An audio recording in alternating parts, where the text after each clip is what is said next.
Imagine writing a program where you cannot store any information. You cannot store a person's name, their score, or even numbers to perform calculations. If that happened, programming would be almost impossible. This is exactly why variables exist. A variable is simply a place in a program where we store some information so that the program can use it later. You can think of a variable like a label box. Imagine you have three boxes in front of you.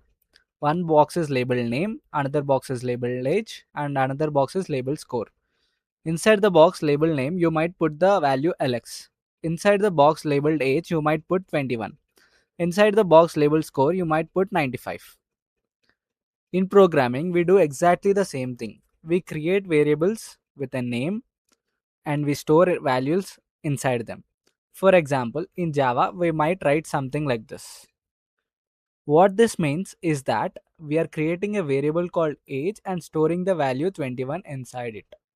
And we are creating another variable called name and storing the value Alex inside it. Once a value is stored in a variable, the program can use that value anywhere later in the code. Now let's understand why variables are actually useful. Imagine you want to build a program that adds two numbers.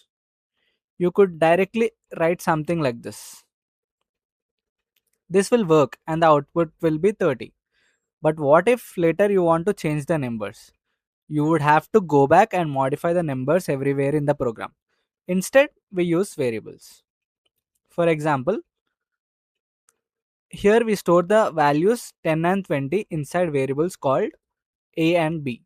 Now the program becomes much more flexible.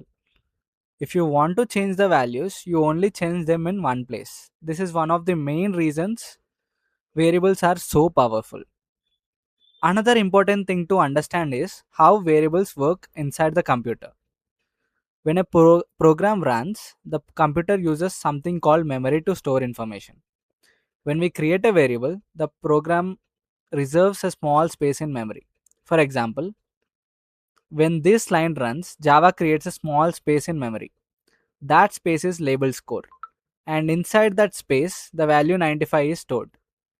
Later, whenever the program needs the value of score, it simply looks up that memory location and retrieves the value.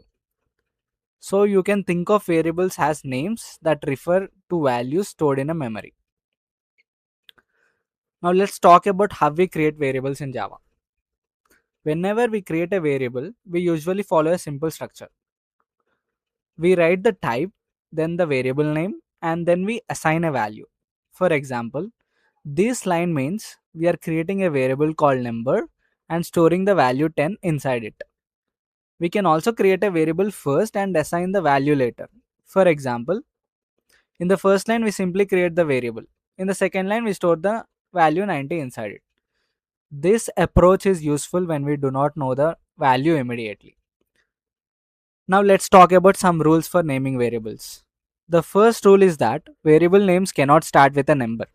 For example, something like this is not valid, but this is perfectly valid. The second rule is that variable names cannot contain spaces. For example, this is incorrect. Instead, programmers usually write it like this. This style is called camel case and it is a common convention used in Java. The third rule is that we cannot use Java keywords as variable names. For example, words like class, public, or static already have special meanings in Java, so they cannot be used as variable names. Using clear and meaningful variable names is very important because it makes your code easier to understand.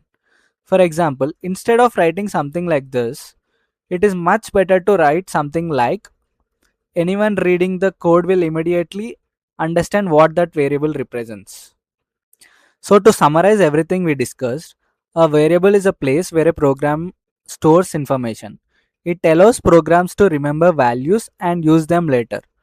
Variables help us store data, perform calculations, and write flexible programs. Understanding variables is extremely important because almost every concept in programming builds on top of them. In the next video, we'll go deeper and understand data types in Java and how they work with variables. Please follow if you like the content.